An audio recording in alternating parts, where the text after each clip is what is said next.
Another subject which is matter for this characteristic intellectual inquiry among the Latmul is the nature of ripples and waves on the surface of water. It is said secretly that men, pigs, trees, grass, all the objects in the world are only patterns of waves. Indeed, there seems to be some agreement about this, although it perhaps conflicts with the theory of reincarnation, according to which the ghost of the dead is blown as a mist by the east wind of the river and into the womb of the seeds, sons' wives.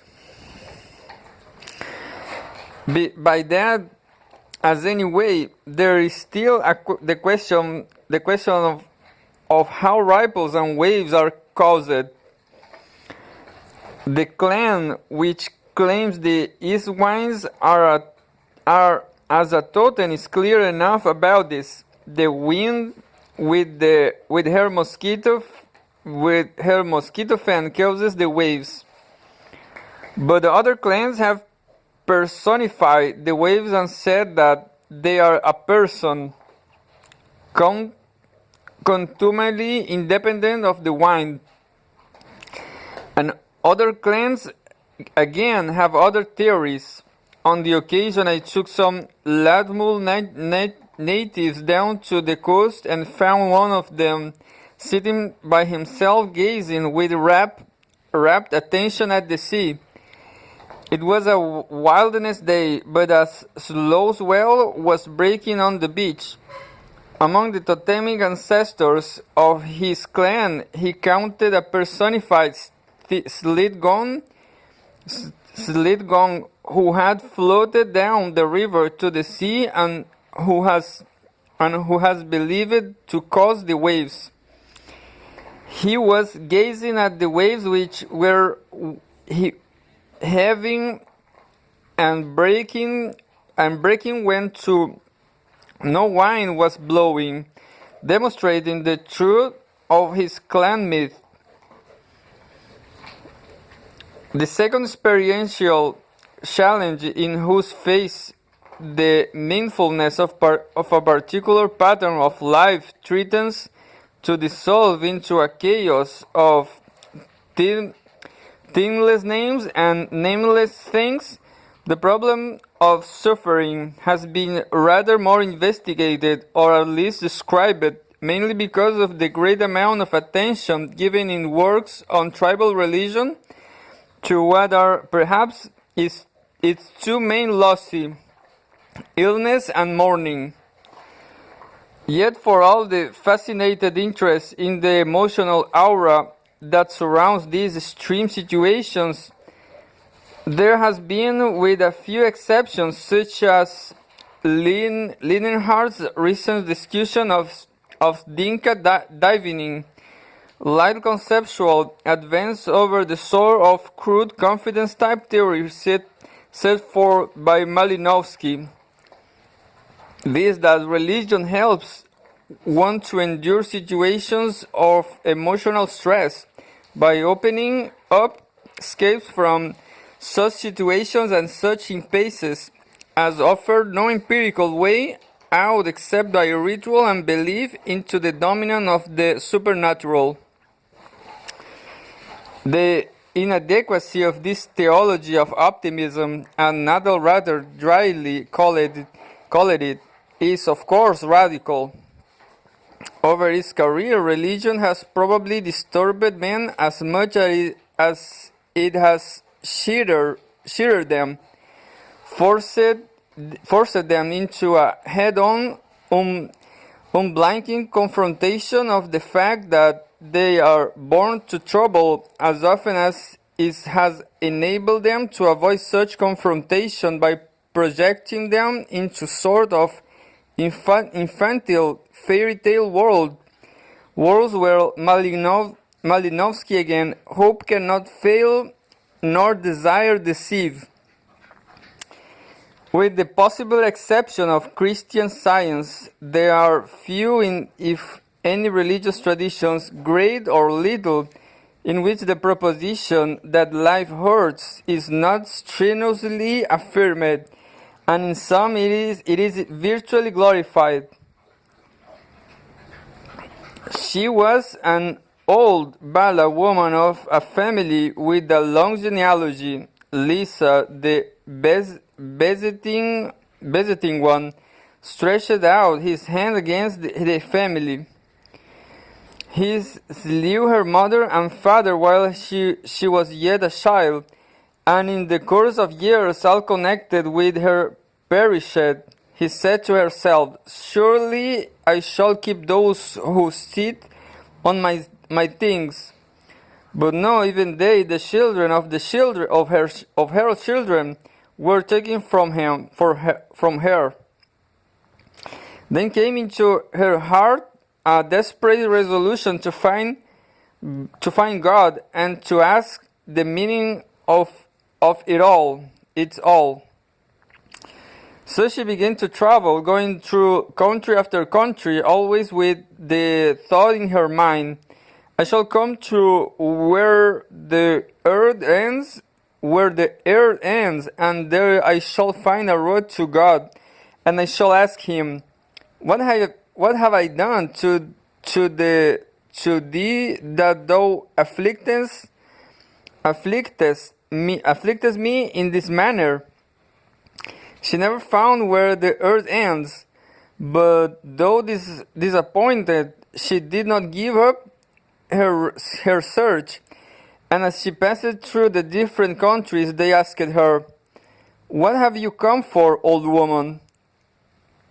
And the answer will be, "I am seeking Lessa." "Seeking Lessa for what?" "My brothers, you ask me. Here is a nation, in there one who suffers. Here in the nations, in there one who suffers as I have suffered." And they will ask again,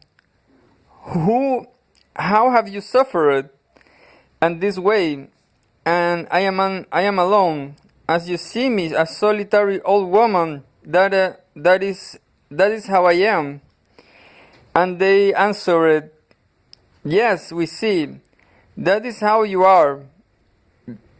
Bereaved of friends and husband. I was. In what do you differ from others? The visiting one sits on the back of every one of us, and we cannot take him off. And we cannot shake him off. She never obtained her desire. She died of a broken heart." As a religious problem, the problem of suffering is, paradoxically, not how to avoid suffering, but how to suffer, how to make the physical pain, personal loss, worldly defeat, or the helpless contemplation of others. Agony is something bearable, supportable, something, as we say, sufferable. It was in this effort that the Baila woman, perhaps necessarily, perhaps not, failed, and literally, not knowing how to feel about what had happened to her, how to suffer, perished in confusion and despair, where the more intellective aspects of what Weber called the problem of meaning are a matter affirming the ultimate explicability of experience. The more effective aspects are a matter of affirming its ultimate sufferableness. As religion on one side anchors powers of our symbolic resources for formulating analytic ideas in an authoritative conception of the overall shape of reality, so on another side it anchors the powers of our also symbolic resources for expressing emotions, moods, sentiments, passions, affections, feelings in a similar conception of its pervasive tenor. its inherent tone and temper. For those able to embrace them, and for so long as they are able to embrace them, religious symbols provide a cosmic guarantee not only for their ability to comprehend the world, but also comprehending it to give a precision to their feeling, a definition to their emotions, which enables them more morosely or joyfully, grimly or cavalierly to endure it. Considering this lie, the well-known Navajo curing rites usually deferred to as a signs. Assigned the Navajo have about 60 different ones for different purposes, but virtually all of them are dedicated to removing some sort of physical or mental illness. It's a kind of religious psychodrama in which there are three main actors: the singer or curer, the patient, and as a kind of antiphonal chorus, the patient's family and friends. The structure of all the things, all the science, the drama's plot is quite familiar. There are three main acts: a purification of the patient and audience, a statement by means of repetitive chant and ritual manipulations, of the which to restore well-being, harmony in the patient, and in identification of the patient with the holy people and his consequent cure. The purification rites involve forced stewings, induced vomiting, and so on, to expel the sickness from the patient physically. The chant, which are numberless, consist mainly of simple optative phrases: "May the patient be well," "I am getting better all over," etc. And finally, the identification of the patient with the holy people, and thus with cosmic order generally, is accomplished through the agency of a sand painting depicting the holy people in one or another appropriate mythic settings. The singer places the patient on the painting, touching the feet, hands, knees, shoulders, breast, back, and head of the divine figures, and then the corresponding parts of the patient, performing thus what is essentially a bodily identification of the human and the divine. This is the climax of the sign. The whole curing process may be linked, Reicher says, to a spiritual osmosis in which the illness in man and the power of the deity penetrate the ceremonial membrane in both directions, the former being neutralized by the latter. Sickness seeps out in the sweat, vomit, and other purification rites. Health seeps in as the Navajo patient touches, through the medium of the singer, the sacred sand painting.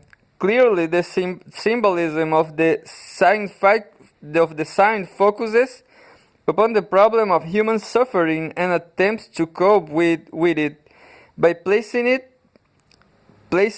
it in a meaningful context, providing a mode of action through which it can be expressed, being expressed, understood, and being understood, endured. The sustaining effect of the sign, and since the commonest disease is tuberculosis, it can in most cases be only sustaining, rests ultimately on its ability to give the stricken person a vocabulary in terms of which to grasp the nature of his distress and relate it to the wider world. Like a Calvary, a recitation of Buddha's emergence from his father's place, or a performance of Oedipus Tyrannus. In other religious traditions, a sign is mainly concerned with the presentation of a specific and concrete image of a truly human, and so endurable, suffering powerful enough to resist the challenge of emotional meaningless, resided by the existence of intense and unremovable brute pain. The problem of suffering passes easily into the problem of evil, for if suffering is severe enough, it usually, though not always, seems morally undeserved as well, at least to the sufferer. But they are not, however, exactly the same thing. A fact, I think Weber, too influenced by the biases of a monotheistic tradition in which, as the various aspects of human experience must be conveyed to proceed from a single voluntaristic source, man's pain reflects directly of God's godness, did not fully recognize in his generalization of the dilemmas of Christian theodicy eastward.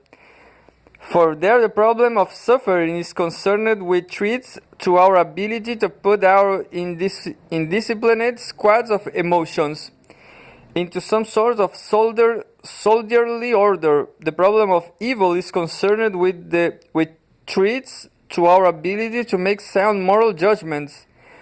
What is involved in the problem of evil is not the adequacy of our symbolic resources to govern our affective life, but the adequacy of those resources to provide a workable set of ethical criteria, normative guides to govern our action.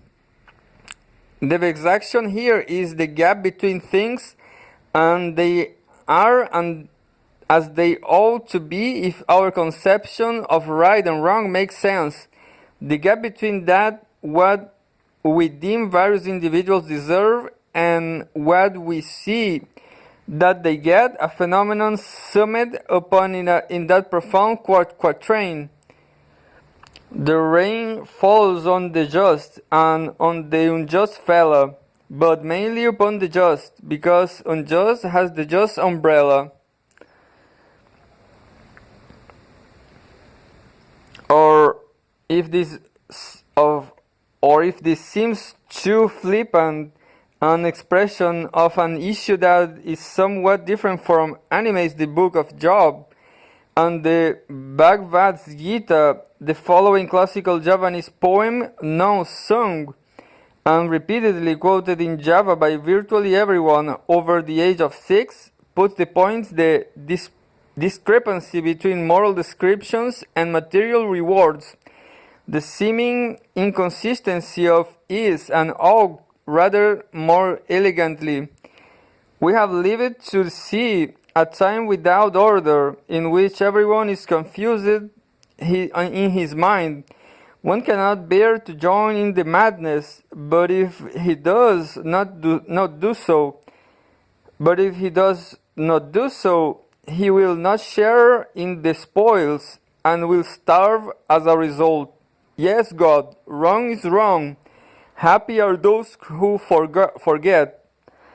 Happier yet those who remember it and have deep insight.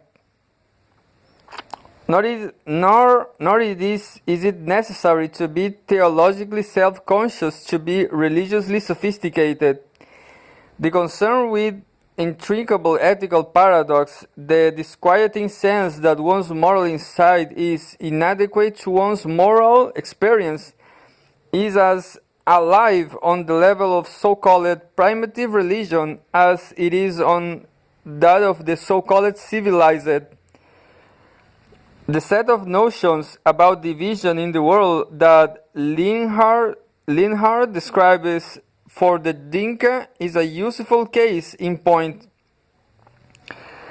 Like so many peoples, the Dinka believe that the sky, where divinity is located, and earth, where man dwells, were at one time contiguous, the sky lying just above the earth and being connected to it by a rope, so that men could move at will between the two realms. There was no debt, and the fierce man and woman were permitted but a single grain of millet a day, which was all that they at the time required.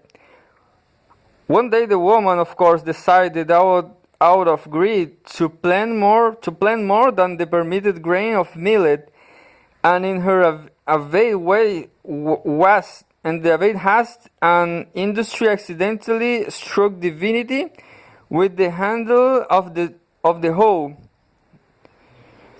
Offended, the severed the rope, withdrew into the distant sky of today, and left man to labor for his food, to suffer sickness and death, and to experience separation from the source of his being, his creator. Yet the meaning of his strangely familiar story of the Dinka is, as indeed is Genesis to Jews and Christians, not homiletic but descriptive.